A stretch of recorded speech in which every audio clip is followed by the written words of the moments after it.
Sehemu ya 4. Baada ya kuondoka kijijini pale ambapo uchawi wa mti uliokuwa ukiwaliza watu bila ridhaa yao ulikuwa umetoweka, Aman alitembea peke yake kupitia msitu mzito wenye harufu ya majani mabichi na sauti za ndege wa ajabu. Alihisi upepo wa baridi ukimpulizia uso, kana kwamba msitu wenyewe ulikuwa ukimshukuru kwa msaada aliyoutoa kwa watu waliokuwa mateka wa uchawi. Alipofika kwenye mto ulioangazwa na mwangaza hafifu wa jua lililokuwa likizama, Aman alisimama kunywa maji. Lakini kabla hajaweka mikono mtoni, aliona taswira ya uso wake ndani ya maji ikibadilika. Uso wake ukaonyesha picha ya msichana mdogo aliyekuwa amefungwa kwa minyororo ya kung'aa kama dhahabu, macho yake yakitokwa na machozi ya samahani na sauti ikisema, "Amane, uko karibu? Tafadhali nisaidia kabla siwezi tena kuwaita." Aman akastuka, akavuta pumzi kwa nguvu.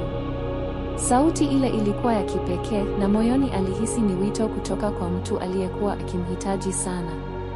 Bila kupoteza muda, alirudi kuchukua mkoba wake, akaelekea upande ambao maji ya mto yalitoka, akiamini ndiyo njia ya kumpata msichana yule. Wakati akiendelea na safari, akakutana na kiumbe cha ajabu, nusu mtu nusu mnyama, mwenye miguu ya paa lakini uso wa binadamu.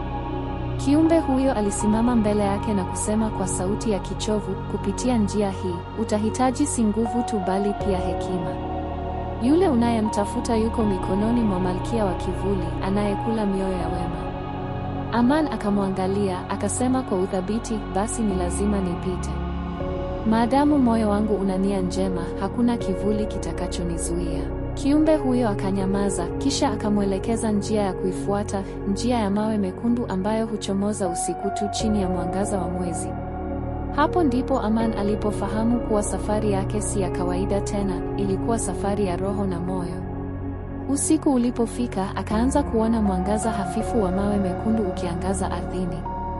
Alianza kutembea polepole kwenye njia hiyo, bila kujua kuwa hatua zake zilikuwa zikiamsha nguvu za kale ambazo zililala kwa miaka mingi. Katika hatua ya mwisho ya sehemu hii, Aman anakaribia kuingia kwenye mji wa kivuli, mahali ambapo nuru haingii na sauti ya kila kitu husema ukweli wa nafsi yako. Usikose sehemu ya 5 kujua nini kitaendelea.